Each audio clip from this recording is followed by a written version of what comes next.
folks, and welcome to the Horror Corner.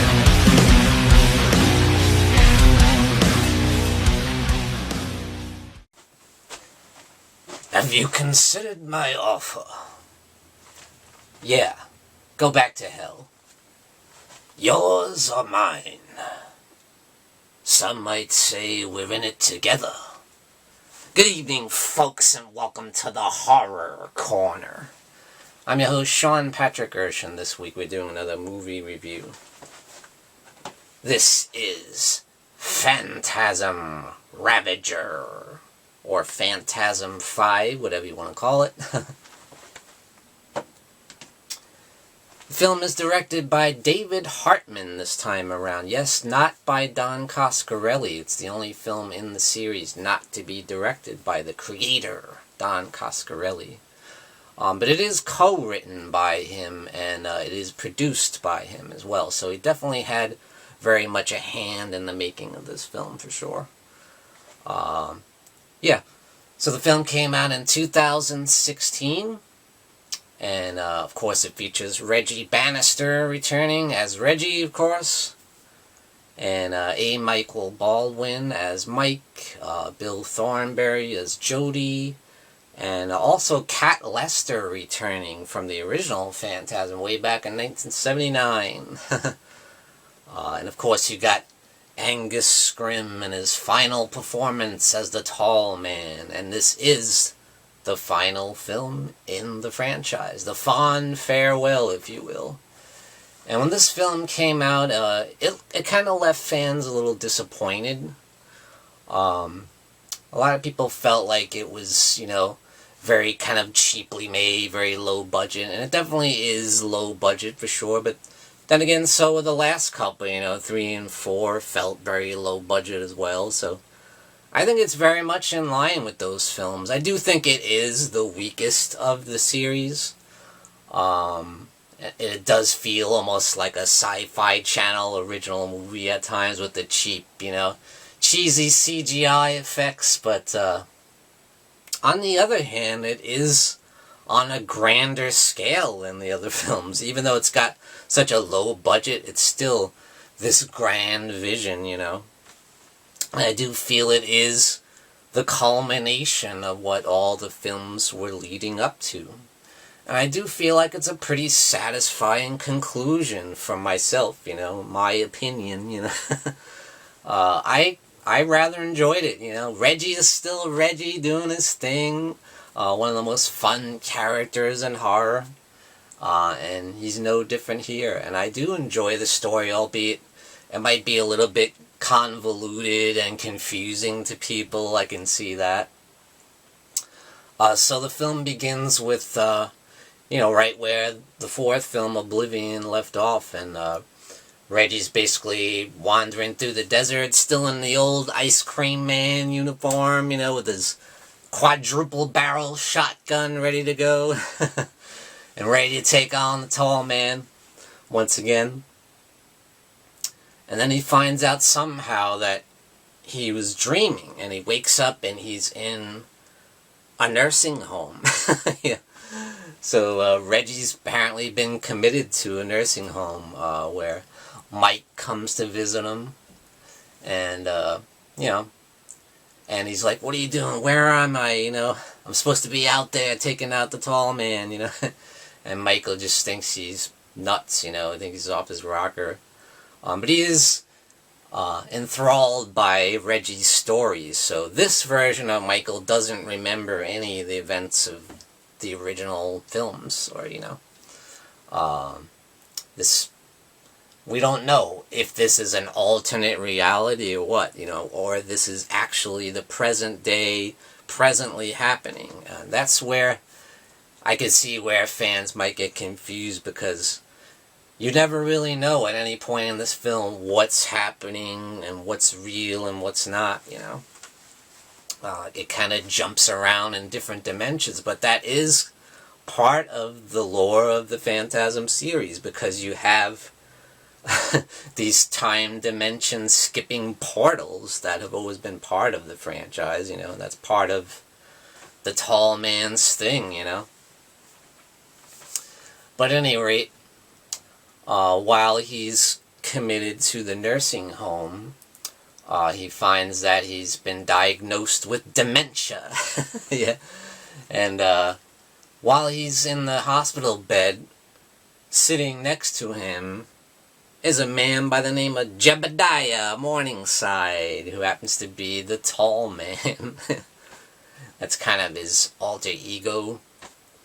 And, yeah, they have a nice little conversation, and he ends up kind of darkening his tone, and you kind of see that he's revealed to be the tall man. But I always kind of liked that when they introduced that in the fourth film, the character of Jebediah was kind of this, distinguished British gentleman, something different, a different side to the tall man. I enjoyed that, and it was pretty cool to see him come back, even just for one scene. But in that scene, you can tell that Angus Scrimm was kind of on his last legs. He does look very frail and weak, and you can see that through several scenes in the film. Other scenes, he looks fine, but that scene, especially when he's in the nursing home, you can tell he's in rough shape at this point. And, of course, he did die shortly after filming Phantasm Ravager. But again, Reggie is once again transported to another dimension where he meets up with the tall man, and the tall man kind of strikes a little deal with him. The tall man says, well, I can take you back to your family, and you can live happily with your family, and they'll all still be alive, and you can live eternity and have a great time, have a great life. And Reggie says, well, bring me back Mike and Jody. And he's like, no, they're mine. The boy is mine. Because he's always been kind of obsessed with Mike throughout this franchise. And he's not willing to give him up. So another part of the tall man's offer is he has this grand vision, these plans for a greater world. And of course that includes complete and total world domination. As every great evil villain does. So that's the deal. In turn, Reggie can't get in his way. He can't get involved. And in turn, he will be sent back to his family and live happily ever after. So Reggie decides to think about it, and he wakes up again back in the nursing home, where Mike comes to visit him once again. Although apparently Mike has been having these nightmares too, and these visions of everything that Reggie has been talking about when he tells him his stories. Because up till now, Mike just thought that was just his own fantasies, his own dreams. But now he's starting to dream the same things.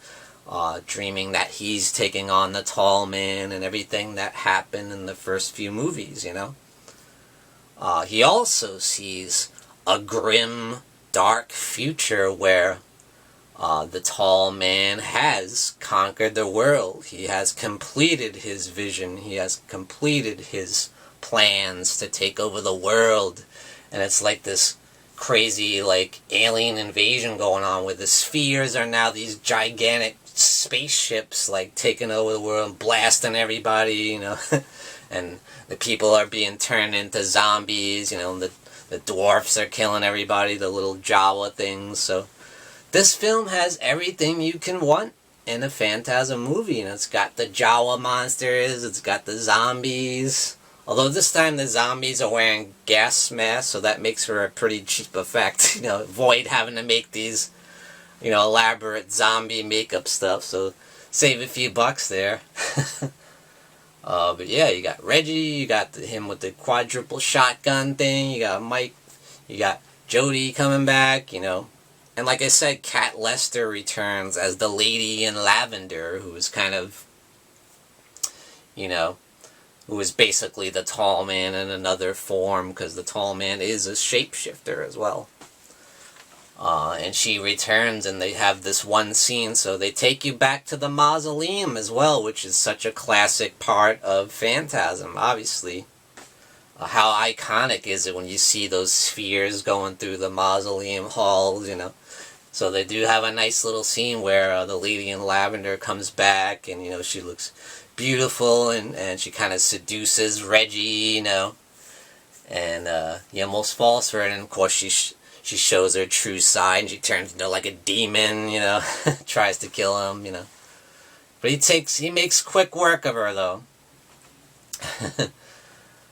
So yeah, and once again, you know, he keeps waking up in the nursing home, and each time he goes back through the portal, things get worse and worse, and he ends up stepping into the time dimension where the tall man's plans have succeeded, and he has taken over the world, and it's just like hellfire and brimstone. Everything's on fire. Everything is reduced to ashes. It's a barren, bleak wasteland, you know. And he meets up with Mike, where Mike's this badass warrior with a shotgun, you know. And he's got a couple other sidekicks with him, including this hot redhead girl, you know, and his sidekick. And they give Reggie a gun, and they're ready to take on the tall man once again. Only the tall man, you find out that he is not the only tall man, that there's thousands and hundreds of thousands of versions of the tall man. So how could you possibly win? How can you possibly defeat the tall man? So they have this big kind of future war. And, you know, they once again, they see the classic 1971 Plymouth Barracuda. What would a Phantasm movie be without that badass black car, you know?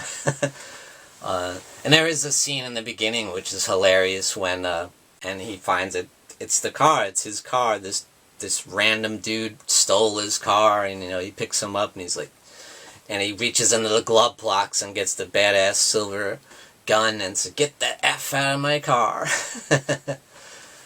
And then he meets up with the redhead, but it's like in present day. And he stays over at her log cabin, and he whips out the guitar, and it's classic, just like the 1979 film, when he's got this little band going with Jody and Mike and all that.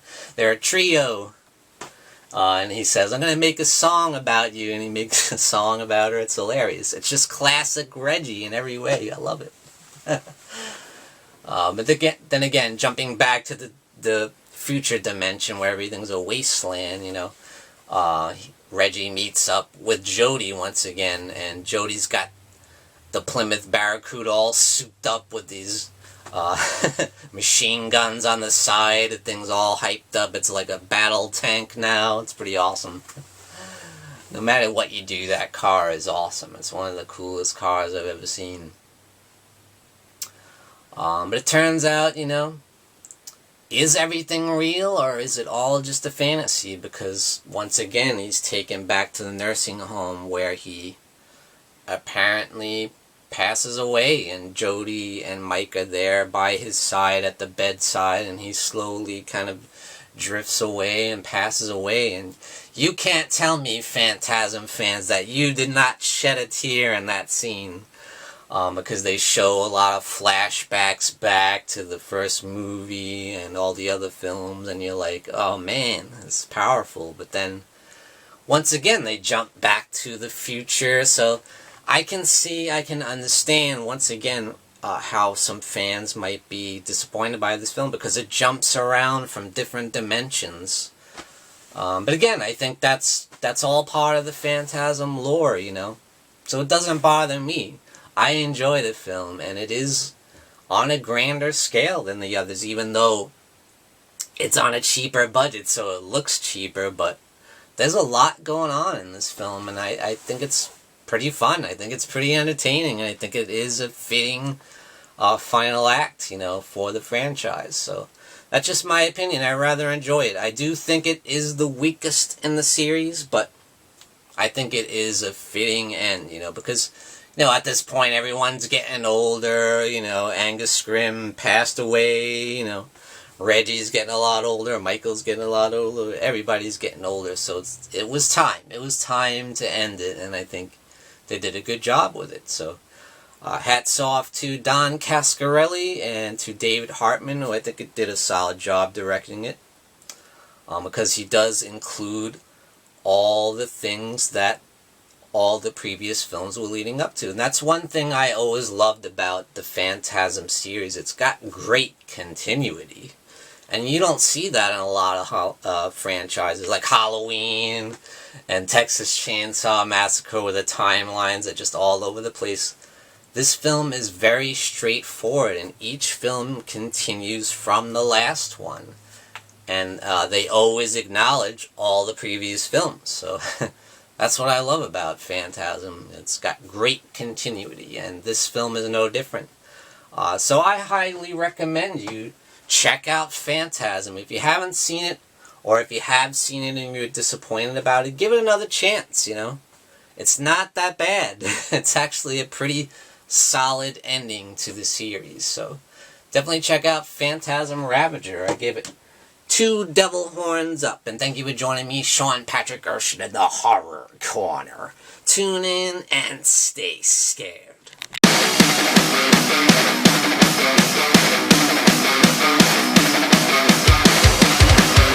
Good evening, folks, and we got some brand new merchandise for you over at www.thehorrorcona.com, and that's CONA.com.